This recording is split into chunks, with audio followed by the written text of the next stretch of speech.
The Fantastic Four you saw on screen is only half the story. John Malkovich was supposed to steal a rocket with superpowered apes. Johnny Storm almost traveled to a secret planet that never appeared on screen. Ben Grimm had tender, heartbreaking moments with Sue that were erased. Reed Richards had lines that would have changed everything about Galactus. Hidden cameos, lost scenes, and deleted story arcs were all cut from the final film. You won't believe what the original movie was going to show. Before the Fantastic Four ever left Earth, the story was planned to begin with a scene that felt straight out of a 1960s comic panel brought to life. A cold night, floodlights around the rocket launch pad, alarms screaming, and shadows moving in the smoke. This was Ivan Kragoff, the Red Ghost, leading his mutated super apes in an assault to steal the experimental ship known as the Excelsior. John Malkovich had already filmed the role. Set photos showed him in a dark flight suit with wild eyes, commanding the apes as they tore through the facility.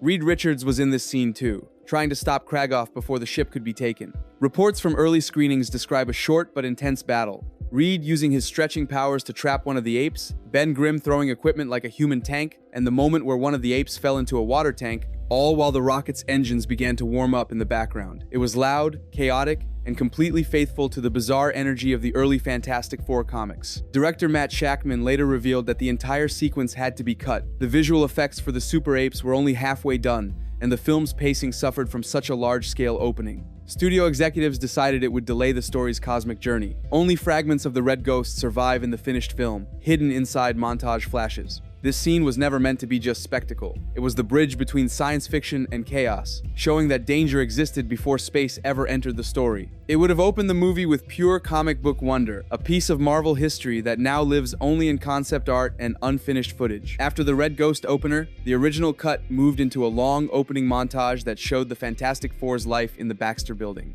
The press tour was much longer, inspired by Jackie Kennedy's famous White House tours. Cameras followed the team through the halls. Sue led the way, explaining new inventions. Reed demonstrated his latest experiments, trying to impress reporters while fumbling with gadgets. Ben stayed in the background, awkward but protective, watching every move. Concept photos and early trailer clips confirm these moments were filmed but not included in the final cut. Family life came next. 60mm film captured quiet dinners and everyday interactions.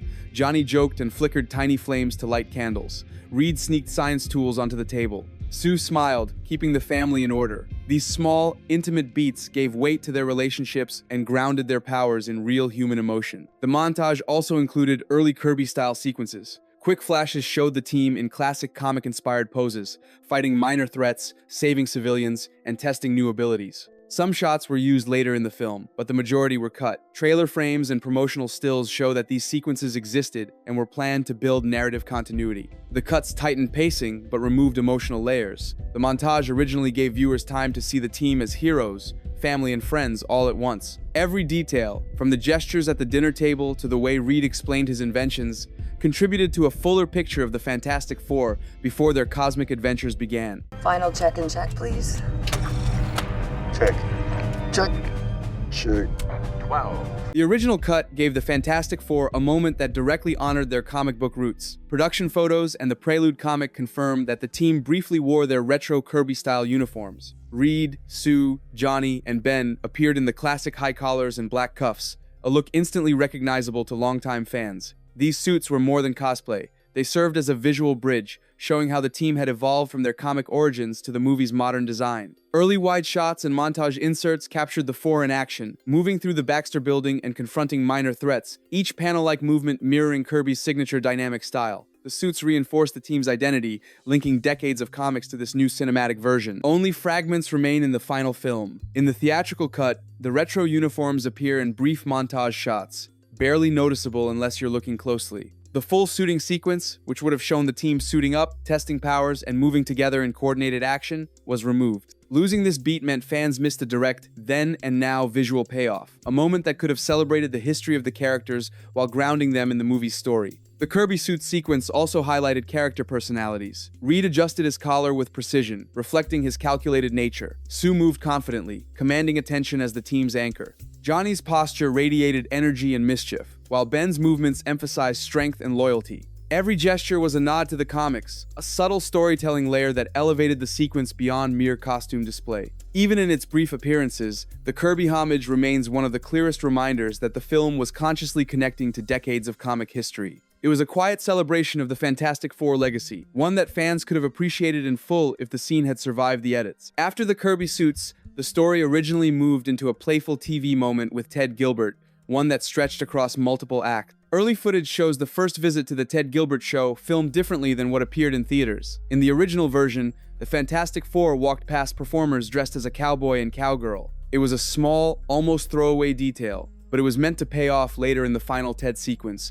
creating a visual echo for attentive fans. This sequence introduced Ted not just as a talk show host, but as a recurring comedic touchstone. In Act 1, the team's visit to his studio included more of their awkward, human side. Johnny cracked jokes, Ben reacted with exaggerated discomfort, Reed tried to maintain order, and Sue navigated the chaos with quiet patience. The cowboy and cowgirl figures added subtle humor and texture, hinting at the unpredictable world the team inhabited, a world where ordinary media intersects with extraordinary powers. By the time the final scene rolled around, the theatrical cut still landed the joke. Ted's excitement and the family's interactions made the moment work. But without the original lead-in, the full setup was gone. The cowboy and cowgirl bit, plus the first TV visit, would have made the final punchline richer, creating a layered connection between the acts. Next, the film originally gave Ben Grimm moments that revealed his softer, more human side. One deleted beat was a "let's make a match" gag on television, where Ben awkwardly participated in a game show segment. Trailer frames and promo clips confirm that the full VFX for Ben were completed, showing him moving, reacting, and even expressing subtle comic timing.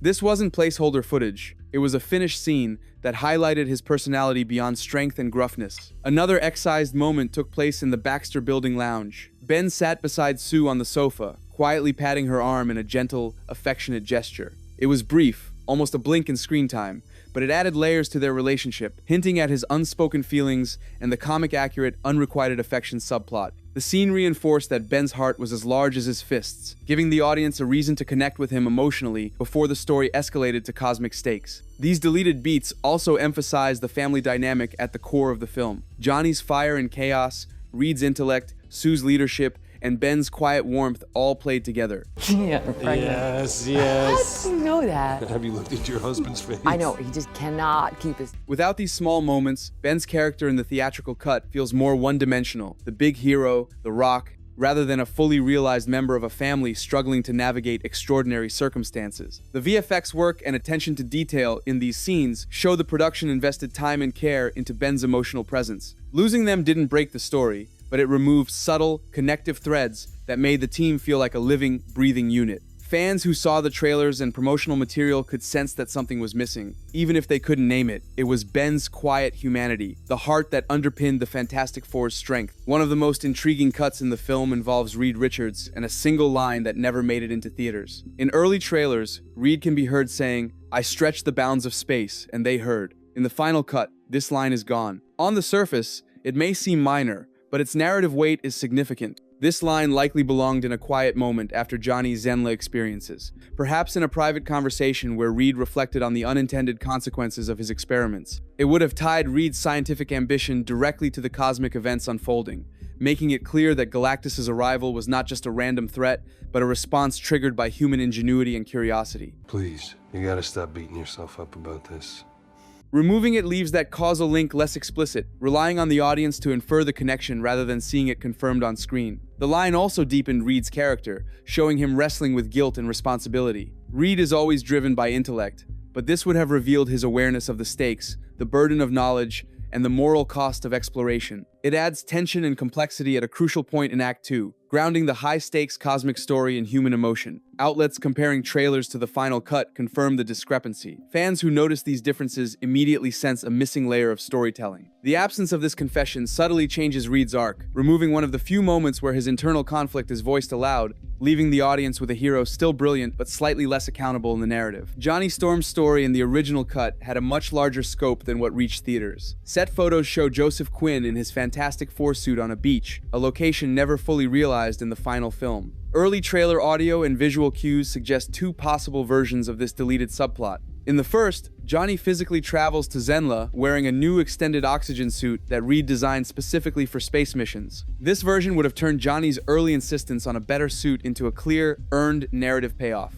showing him actively pursuing his dream to explore beyond Earth. The second version leans into the mystical. Shalabal touches Johnny, inducing a vision or memory that immerses him in Zenla's last moments. Through this psychic journey, he witnesses the devastation her planet endured, learning the depth of her past and understanding the stakes of the cosmic conflict. Either approach would have added emotional resonance to Johnny's arc, connecting his eagerness for adventure with meaningful growth and empathy. Cutting this subplot compressed his motivation into simple exposition. In the theatrical cut, we see Johnny wanting to go to space, but the reasoning feels rushed, disconnected from the heroic risks he ultimately faces. Visual evidence, from beach set photos to costume continuity, and audio traces from trailers indicate exactly where these beats would have sat structurally, bridging the early suit setup to his later heroics and cosmic encounters. The final piece of the puzzle involves the mysterious cameos that sparked endless speculation online. Set photos and paparazzi videos showed figures with covered faces moving across scenes, which led fans to believe major characters or surprise stars were secretly included. Many pointed fingers at Pedro Pascal and other rumored cameos. In reality, most of these mystery figures were stunt doubles or crew handling the Galactus suit and makeup in progress. Production secrecy made it impossible for onlookers to tell the difference. Director Matt Shackman and production credits confirm this. Stunt performers like Martin Wilde were credited for movement and body doubles, while specialized makeup artists worked on the Galactus design. These shots were logistical, not narrative. The confusion grew because some footage was captured on location, with actors in partial costume or special rigs, giving the impression of a hidden cameo. Fans eagerly dissecting every frame mistook these production necessities for major story revelations. Understanding this clears up one of the most persistent myths about Fantastic Four. First steps. It shows how tightly controlled Marvel productions are, balancing secrecy, stunt safety, and VFX workflows. While rumors of surprise appearances were exciting, the truth reveals how complex filmmaking can be behind the scenes, and how many moving parts are required to bring even a single moment to the screen. If you love discovering hidden moments and the secrets of production, don't miss our future breakdowns. Hit subscribe and turn on notifications so you never miss an insider look at your favorite Marvel movies. The world behind the screen is just as fascinating as the one on it, and we're bringing it straight to you.